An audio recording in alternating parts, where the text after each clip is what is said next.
మనిషి ఆలోచన మనిషిని పడేస్తుంది. మనిషి ఆలోచన మనిషిని పైకెక్కిస్తుంది. This is Robin Yashno. Welcome back to life is precious. మన ఆలోచనలు, మన తలంపులు మనిషి యొక్క స్మరణ మనుగడకు కీలకమైన పాత్ర పోషిస్తుంది. ఆలోచనలతో లేని మనిషి ఉండడు, కోరికలతో ఉప్పొంగని మనిషి ఉండడు. అయినప్పటికీ మనిషి మనసు వర్ణింపజాలంది. మనిషి మనస్సు ఒక అందమైన పూల తోట వంటిది. మన తోటని ఏ విధంగా మెయింటైన్ చేస్తామో, ఏ విధంగా సాగు చేస్తామో, ఒక శుభ్రమైన ప్రదేశంలో అందమైన తోట, అందమైన గార్డెన్ కొరకు మంచి విత్తనాలను ఎంచుకుంటాం. విత్తనాలన్నింటినీ ఒక క్రమంలో నాటుతాం. తగిన నీరు, సూర్యరశ్మి వచ్చేలా చూసుకుంటాం. పశువుల నుంచి, పురుగుల నుంచి అనుక్షణం కాపాడటానికి తగిన చర్యలు చేపడుతూ, ఎరువులు వేస్తూ భద్రంగా కాపాడుకుంటాం. అలాగే మన మైండ్ అంటే మన మనస్సుని కూడా కాపాడుకోవాలి. మన మనసు ఒక తోట లాంటిదే. మన మనసులో ఏ విధమైన విత్తనాలు మనం నాటింపచేస్తున్నాము అనేది ఆలోచించాలి. ఎలాంటి విత్తనాలు నాటుతున్నాము? కోపం, ద్వేషం, అసూయ, పగ, వివక్ష ఇలాంటి విత్తనాలు మనం ఏమైనా నాటుతున్నామా?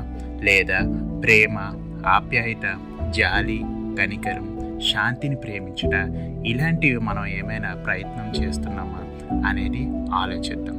మనం ఏ విత్తనం నాటుతున్నామో అలాంటి మొక్క మాత్రమే పెరుగుతుంది. ఉదాహరణకి విషం జల్లే విత్తనం నాటితే అది పెద్దవ్వాక మనకి విషాన్ని ఇస్తుంది. మన ఆలోచనలో కూడా అంతే.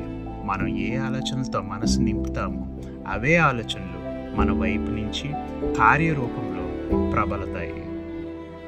మన ఆలోచనలు విషంతో నింపుకుంటే మనం సమాజానికి విషంగా మారి ప్రమాదకరంగా తయారవుతాం. మన ఆలోచనలు మంచివైతే సమాజానికి మేలు చేసేవారిగా ఉంటాం. ఒక తోటలో అందమైన పూల మొక్కలతో పాటు హాని కలిగించే కలుపు మొక్కలు కూడా పెరుగుతాయి. ఆ కలుపు మొక్కలను పెరికివేస్తాం. అదేవిధంగా మన మనసులో అనేక ఆలోచనలు, ఊహలు ప్రతిబింబిస్తుంటాయి. అందులో కలుపు మొక్కలను ఏరినట్లు మన ఆలోచనల్లో కలుపు మొక్కలను తీసివేయాలి. అప్పుడే మంచి పంట లేదా మంచి ఫలం మనకు దొరుకుతుంది. కలుపు మొక్కను వదిలేస్తే పంటకు వచ్చే మినరల్స్ అన్నిటినీ తీసుకొని చివరికి పంటను నాశనం చేస్తుంది. అలానే మన మనసులో పుట్టే కలుపు మొక్కల్ని నాశనం చేయకపోతే మనిషి మనుగడకే ముప్పు తెప్పిస్తుంది.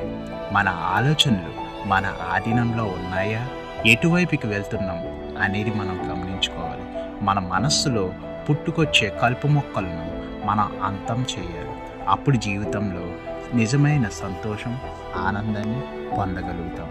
This is Robin Yashno. మీకు ఈ విషయాలు నచ్చినట్లయితే ఛానల్ని సబ్స్క్రైబ్ చేసుకోండి, అందరికీ షేర్ చేయండి. Thank you all.